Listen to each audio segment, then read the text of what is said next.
कहाँ गई? Good morning sir. पिताजी आ गए? आज आ गए। Good morning sir.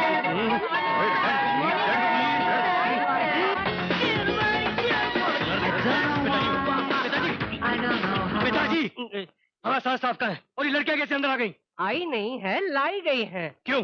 तुम्हारे लिए। क्योंकि तुम उस खूसट विश्वामित्र के साथ, उस बूढ़े बूढ़े खूसट विश्वामित्र के साथ रह रह कर ये भूल गए हो कि तुम इस खानदान के इकलौते चिराग हो और इस खानदान को तुम्हें आगे बढ़ाना है बेटे। पिताजी, औरत नर्क का द्वार है। बेटे, नर्क का नहीं, स्वर्ग का द्वार है। औरत के आते ही जिंदगी में बहार आ जाती है। औरत वो खुशबू है जो आदमी की जिंदगी को महका देती है। औरत के आने से रौनक आ जाती है बेटे, रौनक आ जाती है। आदमी ठीक तरह से सोचता है, उसका मूड सही हो जाता है और फिर बिजनेस बढ़ने लगता है। बिजनेस बढ़ता नहीं बल्कि बिजनेस घटता है। ये बलाएं लाकर आपने इस दफ्तर को नर्क बना दिया। नर्क। मैं चलता हूँ। सुनो बेटे। नहीं, नथिंग डूइंग। सर, आपकी कंस्ट्रक्शन वाली फाइल। बॉय। जी सर। खबरदार, अगर इन लोगों ने मेरी किसी भी चीज को हाथ लगाया तो ये फाइल मेरे कैबिन में लेके आओ। जी सर। Sandy, Sandy, Sandy. मालिक। उल्लू का पट्टा कब से चिल्ला रहा हूँ, सुनाई नहीं दे रहा है? मालिक, कितनी बार कहा मैंने आपको, मेरा नाम आशुतोष मुखर्जी है, सैंडी नहीं। फिर भी आप सैंडी सैंडी बुलाते रहते हैं। इसलिए क्योंकि सैंडी मेरे बचपन के दोस्त का नाम है। तो आप उन्हें याद करने के लिए मुझे उस नाम से बुलाते हैं? नहीं, उससे बदला लेने के लिए। बचपन में उसने मुझे बहुत मारा था, इसलिए मैंने तय किया कि जब मैं नौकर रखूंगा तब उसका नाम सैंडी रखूंगा। कुत्ते, ड्रिंक बना, ड्रिंक बना, ड्रिंक बना। सैंडी कुत्ता। दुष्यंत कहाँ है? बाबा खाना खाकर सो गए। शाम के 8 बजे सो गया। सुमन, सुमन। आ रही हूँ। सुमन, क्या बात है, क्यों चिल्ला रहे हो? ये कैसी औलाद पैदा की है हमने। ओफो, क्या हुआ काली? दुनिया भर के बेटे शाम के 8 बजे तैयार होकर घर से बाहर निकल जाते हैं, आवारागर्दी करते हैं, डिस्को में जाते हैं, लड़कियां घुमाते हैं, और एक हमारी औलाद है जो 8 बजे खा पी कर सो जाती है। सुबह जल्दी भी तो उठता है। सुबह? रात के 4 बजे को तुम सुबह कहती हो? मुझे तो कुछ गड़बड़ लगती है। कितनी तौहीन होती है मेरे दोस्तों के सामने मेरी। अरे किसी का बेटा रात के 4 बजे घर लौटता है, किसी का 6 बजे, तो किसी का लौटता ही नहीं है, और एक हमारा है जो खा पी के 8 बजे सो जाता है।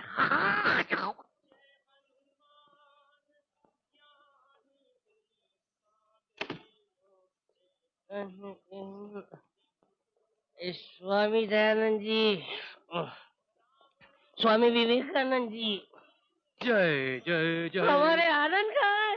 पिताजी, प्रणाम पिताजी। अरे पिताजी, आप सवेरे सवेरे उठ गए? बेटा मैं सोया ही नहीं। आपने सोमरस ग्रहण कर रखा क्या है। है?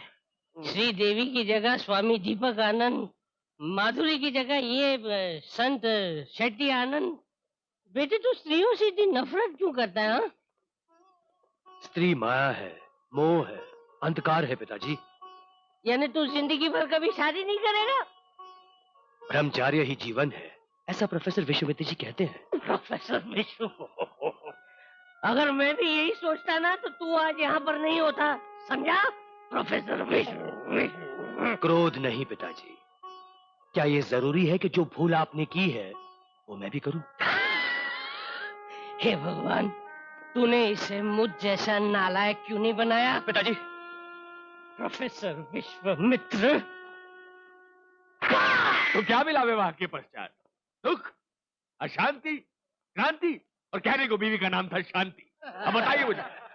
चरण स्पर्श प्रोफेसर साहब। आज्ञा दीजिए। आज्ञा? जी। कहाँ जा रहे दुष्यंत? जी, कुछ दिनों के लिए पिताजी के काम से मनाली जा रहा हूँ। मनाली? जी। कौन मनाली? कुल्लू मनाली, हिमाचल में। कुल्लू मनाली। बस 2-4 दिनों की बात है। भटकने के लिए तो एक पल भी काफी होता है दुष्यंत। क्यों? वहाँ बहुत खतरा है प्रोफेसर साहब। खतरा तो हर जगह हर कदम पर है दुष्यंत। जहाँ औरत वहाँ खतरा।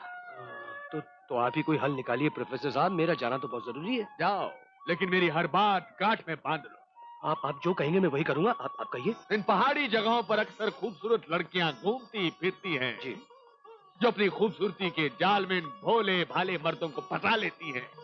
जी हाँ जी हाँ जी, जैसे कि वो फिल्म मधुमती में और कश्मीर गली में था। दुष्यंत कुमार, समझ आता हूँ। तो पहला नियम, किसी भी खूबसूरत लड़की का साया अपने ऊपर पड़ने मत देना।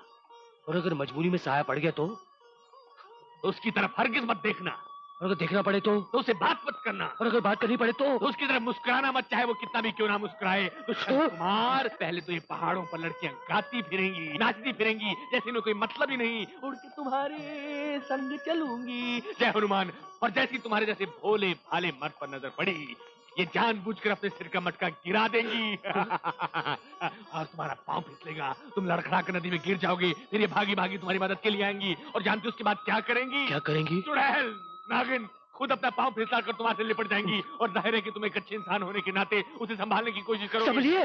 तुमने उसे संभालने की कोशिश की, ये तुमसे और लिपट जाएंगी। और अगर दुष्यंत कुमार उस समय तुम ना बचे तो फिर जिंदगी भर के लिए चूक गए। अच्छा वो आपने मुझे बता दिया, वरना मेरी जिंदगी तो बर्बाद हो जाती। भूलना मत। नहीं, बिल्कुल नहीं। अरे गर्दन अटक गई। नहीं, कितने बुलंद ख्याल है इनके। क्या हुआ? ठीक हो गई। ठीक हो गई?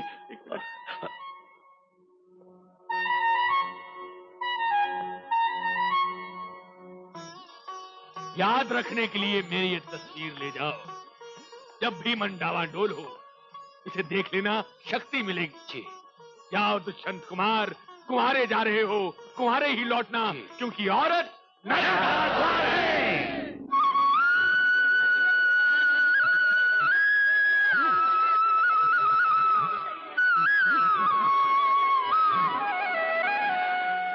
तू कपड़े संभाल, मैं अभी आया। शक्कू जी, सिर्फ एक बार मेरे इन सफेद दुपट्टों को अपने गालों से छू लो, ये गुलाबी हो जाएंगे। सकू जी, मैं आपके लिए जिलेबी ला, इससे एक बार हाथ फेर दो, इमरती हो जाएगा हाथ। सकू जी, मेरे एक बार पान को चुम लो, कितने का खर्चा बच जाएगा। हाय, और मेरी इत्तर की शीशियों पे हाथ फेर दो, इनकी खुशबू और बढ़ जाए। मेरा कलेजा तुम्हारे लिए धड़क रहा है शक्कू। मेरे अंडों पे एक बार हाथ रख दो शक्कू जी, कसम से चूजे बन जाएंगे। मेरे गुलाबों की रंगत बढ़ा दो शक्कू जी। मेरी मौसम्बियों को छू दो, शराब बनाऊंगा शक्कू जी। शक्कू जी, इन टमाटरों को छू दो और लाल हो जाएंगे। मेरे सर पर हाथ फेर दो, शायद इन पर बाल आ जाएं। मेरे साथ फोटो खिंचा लो, शायद हीरो बन जाऊं। मेरी किस्मत का हर मटका खाली है शक्कू, जरा मेहरबानी करके थोड़ा सा जल छलका दे। अच्छा, चल छलका दूं? हाँ, थोड़ा सा। तेरी तो ऐसी किस कैसी तेरे घर के जाने जलना है अभी। तुझे तो मैं इतना मारूंगी, जल।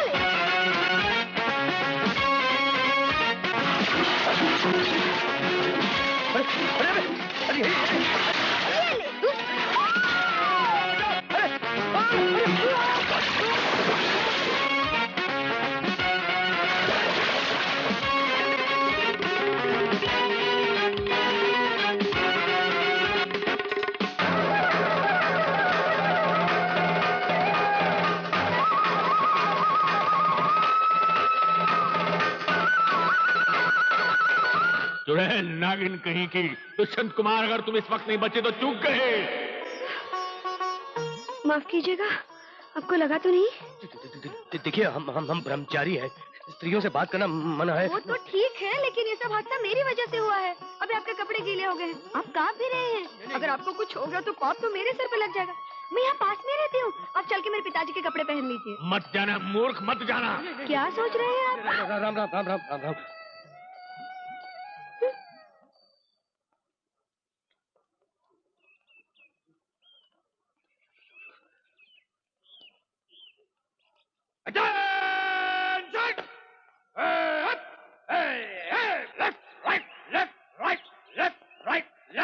देखिए, मैं वहाँ झील में गिर गया था। मेरे कपड़े बिल्कुल भीग गए, मुझे ठंड लग रही है, आप मेरी मदद कर सकते हैं? मैं आज तक हिंदुस्तान की सेवा करते आया हूँ और करता रहूंगा, और यही मेरा धर्म है, और ये हर हिंदुस्तानी का कर्तव्य है। देखिए मुझे बहुत सर्दी लग रही है, कोई तालियां। लगता है तुम तो बहुत भीगे हुए हो, तुम्हें जल्दी से कपड़े बदल लेने चाहिए, नहीं तो तुम्हें सर्दी लग जाएगी। जाओ अंदर, मेरी वर्दी टंगी हुई है, जाओ उसे जाकर पहन लो, जाओ। धन्यवाद तुम्हें सर्दी लग जाएगी तो निमोनिया हो जाएगा, और निमोनिया हो जाएगा तो टाइफाइड। इधर क्या?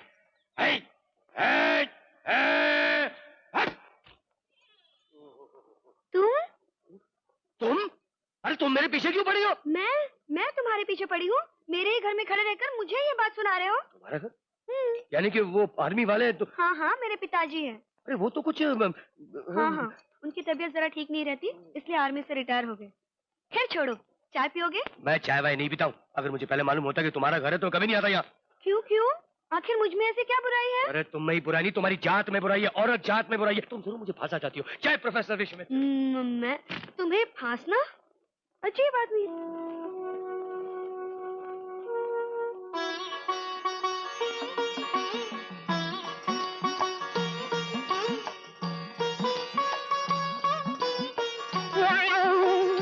मत कर मुझे प्रणाम, दूर हो जा मेरी नजरों से पापी। गुरुदेव, मेरा कसूर? कसूर? आज तूने एक गहरा पाप किया है, जिससे मेरी आत्मा बहुत दुखी है, मेरे विश्वास को ठेस पहुंची है और मेरे हृदय को गहरा आघात पहुंचाया है तूने। गुरुदेव, मैंने तो ऐसा कोई काम नहीं किया है। आज तूने एक लड़की से मदद ली, उसका स्पर्श किया, जिसकी गंध अभी तक तेरे शरीर से आ रही है। आई। गुरुदेव, वो तो खुद मुझसे टकरा गई थी, मगर मुझे आपकी सारी बातें याद थी। मैंने उसे डांटा और उसके साथ जाने से मना भी कर दिया, लेकिन मैंने उसके घर में कपड़े जरूर बदले थे, क्योंकि मुझे नहीं मालूम था कि वो उसका घर है। लेकिन जैसे मुझे मालूम पड़ा कि वो उसका घर है, मैं फौरन चला आया, चाय तक भी नहीं पी। प्रॉमिस। दुष्यंत, मेरे प्रिय शिष्य, वैसे तो मुझे तुम पर पूरा विश्वास है, मगर ये औरत जात बहुत खतरनाक है। इससे दूरी रहना मेरे प्रिय शिष्य, दूरी रहना। आप चिंता मत कीजिए गुरुदेव, आपका मंत्र मेरे रोम रोम में बसा है। औरत नर का द्वार है।